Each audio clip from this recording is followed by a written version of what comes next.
just a nice little ear to ear whispered ramble about, well, just about anything that comes to mind, really. The first thing I wanted to show you is something that arrived in the mail yesterday. I don't know how exciting it's going to be, but I quite like it. I bought myself a stethoscope for use in further roleplay videos. So who knows? It may pop up very soon.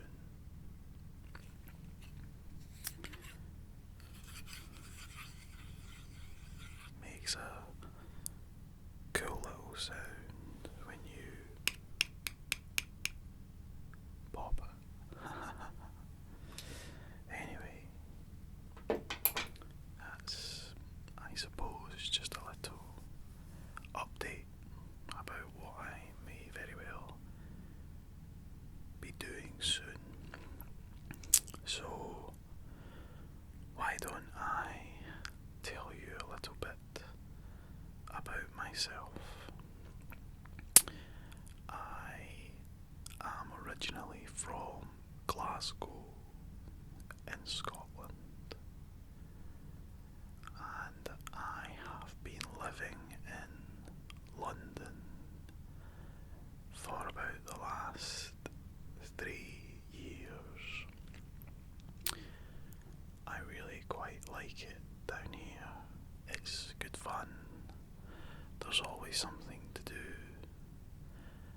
The pubs are very expensive down here, which may very well perpetuate a stereotype about Scottish people being cheap, which I don't think is particularly true, although I do have to say that I think Scottish people are the most sarcastic of all of the people. So it may be difficult as a non-Scottish person talking to a Scottish person, trying to figure out whether what they are saying isn't just pure 100% sarcasm. We like to think that we are very good at detecting it. I certainly think I am quite good at detecting it, but then I am also very good at giving it.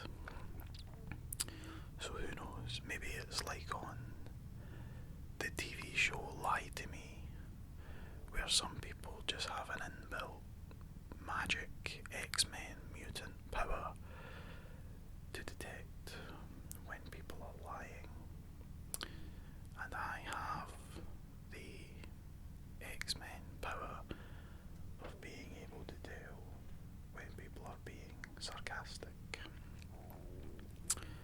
I'll be honest, it wouldn't make me a very useful member of the X-Men team, but at the same time, you have to wonder about the X-Men, because according to lines in the movies, any student who goes to the Xavier, the ex-Xavier School for Gifted Youngsters, which of course is a front for basically a mutant training camp. If they say that any of them can join the X-Men, which of course is the Special Operations Branch and superhero team of mutants, what about the ones that have really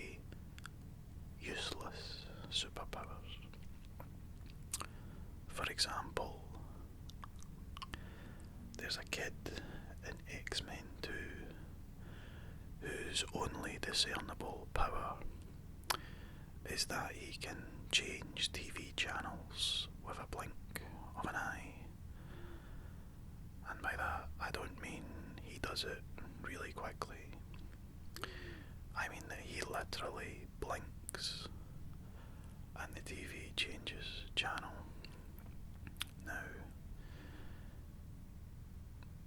if that kid has no ability to control that power, if every time he blinks, any television in the immediate vicinity changes channel, then, if anything, he is at best a minor inconvenience for those around him. And as far as I know, the X-Men Special Forces Special Operations team doesn't have much use for people being minor inconveniences to Magneto. Maybe the only day that that kid would ever get to see any action as a full-blown X-Man would be on April the 1st. And Professor Xavier, hilarious man that he is, sends him to go and stand outside Magneto's living room window. And when Magneto is chilling out, he's got his dinner, he sits down in front of his TV and he settles in for, let's say, some bargain hunt or some Real Housewives of Atlanta. And every few seconds this kid blinks and it gets changed to Fox News. Really, that is the only application I can see that kid being used for,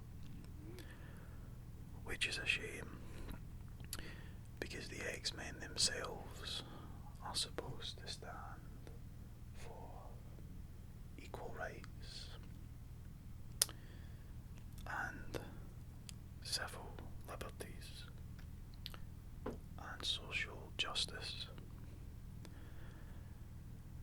And the X-Men themselves will exclude a person from their frankly already exclusive group just because he had a rubbish superpower. That doesn't seem fair at all. Actually, come to think of it,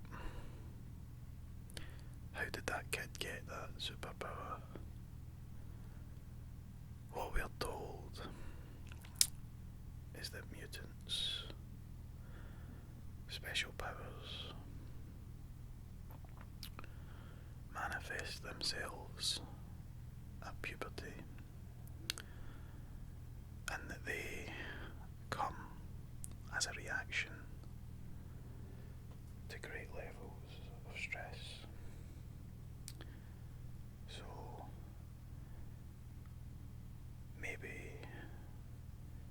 Bobby Drake or Iceman was in a situation where he had to freeze a large amount of water coming towards him,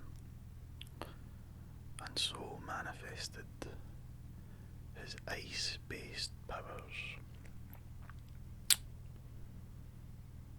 Maybe Kitty Pryde or Shadowcat, as she's known. She has the ability to phase through walls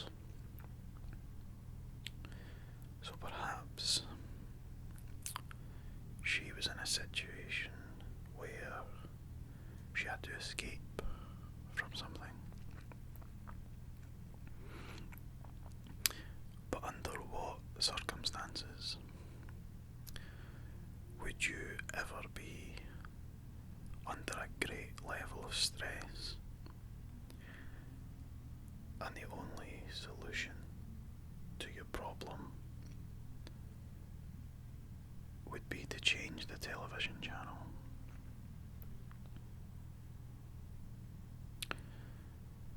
Only thing I can think of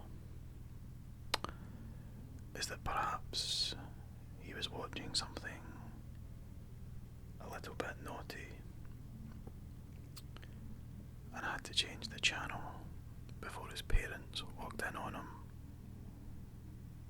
But other than that, I can think of no other reason. So anyway, that was just a little nonsense tangent about X-Men. And I was telling you about myself. So, I guess my favourite food is Mexican food, or it might be Italian food. It's certainly not Scottish food, although that's not to knock Scottish food. It is in fact the world's best hangover cure. If you wake up on a Saturday morning and you're feeling a bit rough from the night before, or if you're a party animal like me and you wake up on a Wednesday morning feeling a bit rough, the best remedy for your ailments are a roll and square sausage and potato scone. If you're feeling particularly brave, you might want to get curry sauce to top off what is frankly already a masterpiece. Now, as a man who's lived in England for 3 years, I know that I have to explain basically every word of what I just said.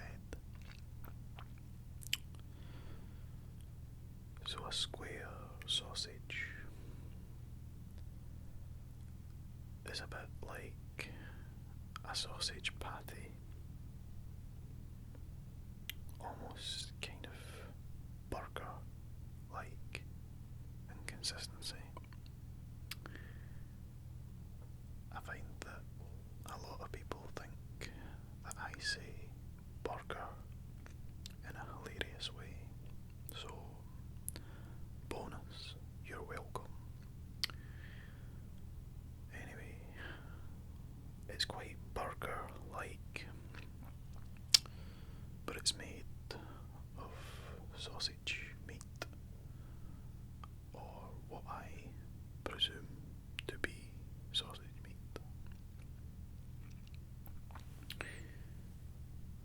It's square in shape.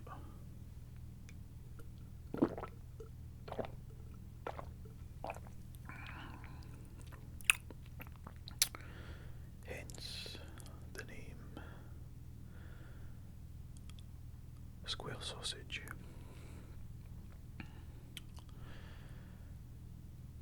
Potato scones are also sort of available in England, where they are known as potato cakes. If, however, you have heard of neither potato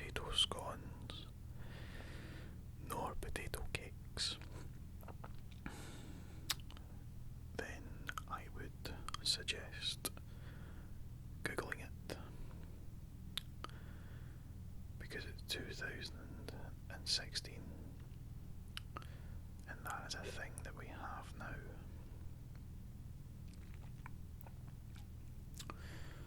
I think they're made mostly of fat rather than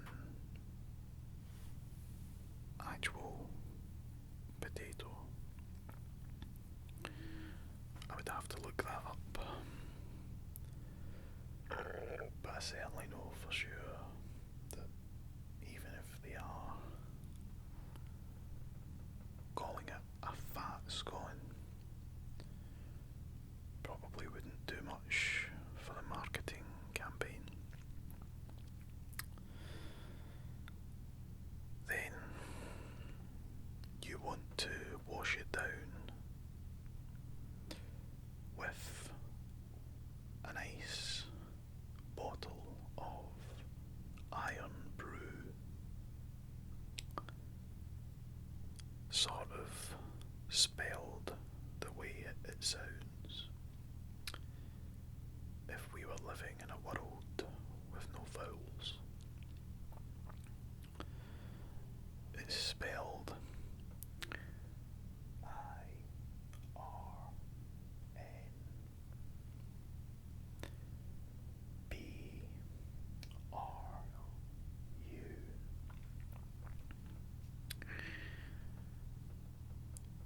I'm not really sure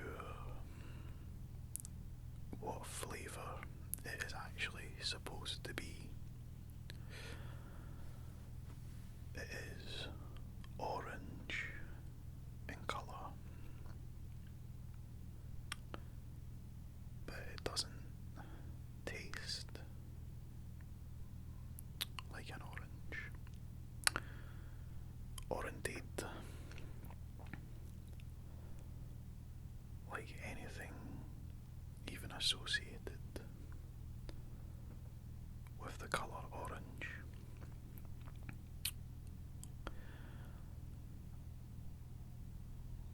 There was a myth that it was made in steel shipyards, in the steel factories and shipyards, where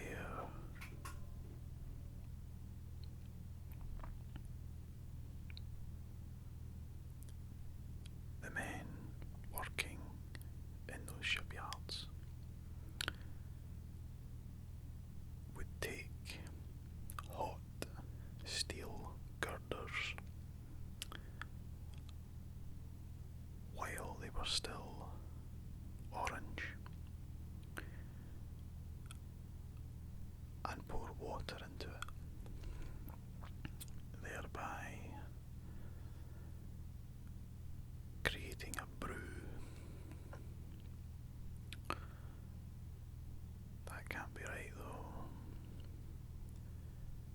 because then why isn't it called steel brew? If you know the answers to these questions, please comment them below, as these are the sort of questions that keep me up at night.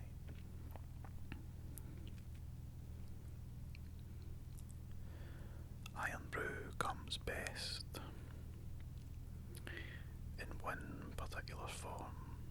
Now, it's sold in the standard 500 milliliter plastic bottle, 330 milliliter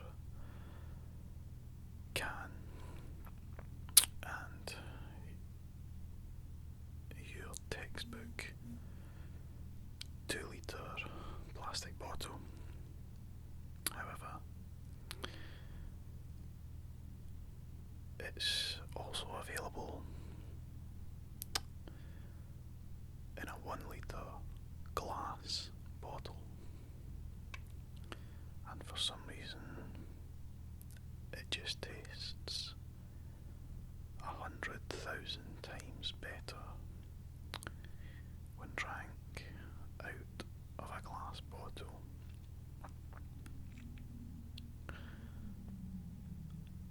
I don't think that science has evolved to the point of being able to completely understand iron brew. It is in many ways still a mystical elixir. But it's the best thing in the world.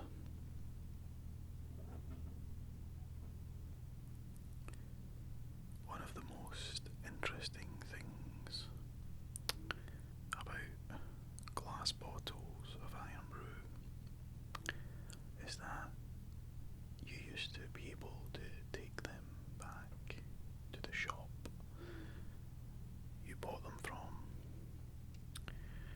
and trade them for 20 pence. This earned them the nickname the glass check, because once again, what are Glaswegians if not fantastic at sarcastically naming things? This process stopped, I think, earlier this year, or maybe last year. Anyway, whenever it stopped, and the world will never be the same again.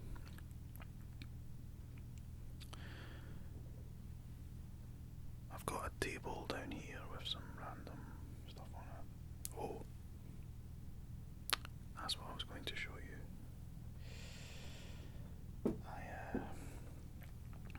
I'm quite a big fan of Teenage Mutant Ninja Turtles,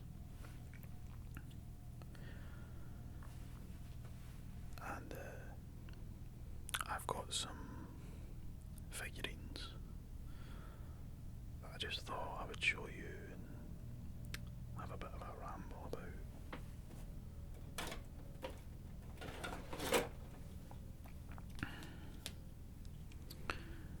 This guy, don't know if you can see him in the light properly, showing green models or figures against a green background is probably the worst idea I've ever had for a video ever. So I might have to abandon that idea. If you would like to learn more about my, well, frankly almost invisible Ninja Turtles collection, then please comment below and I will sort out a better lighting situation.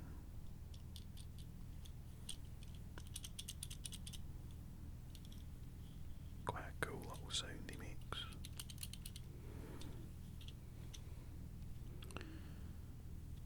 Eagle-eyed viewers may have noticed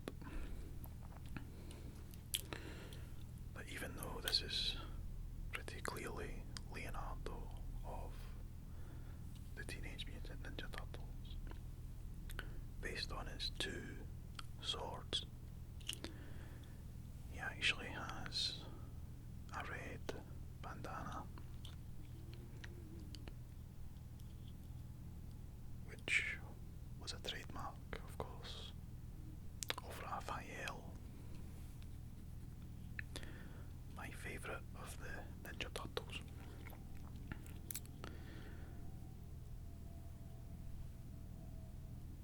The reason for that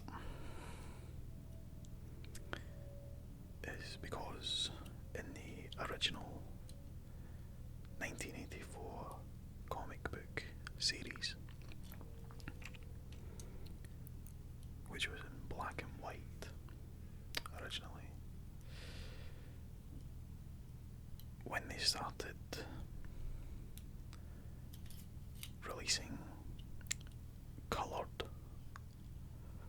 covers, they showed all four Ninja Turtles as having red bandanas.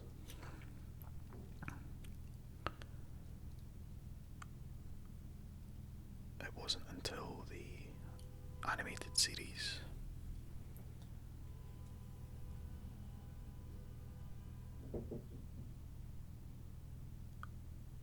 that they started having coloured bandanas, or different coloured bandanas at least, given that red is still a colour.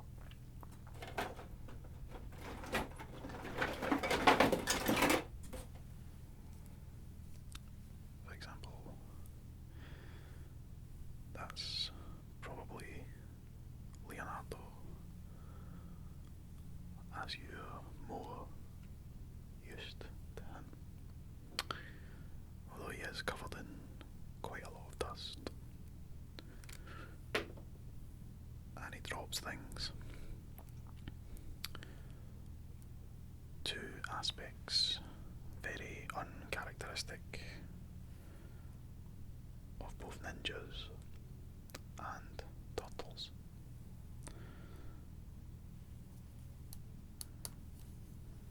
Very strange. Put you back there. Who knows, Leo, maybe one day soon someone will want me to talk about you.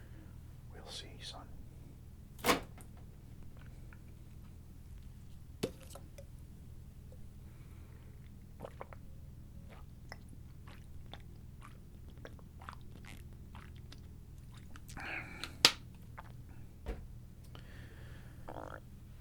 Well, that was my ramble.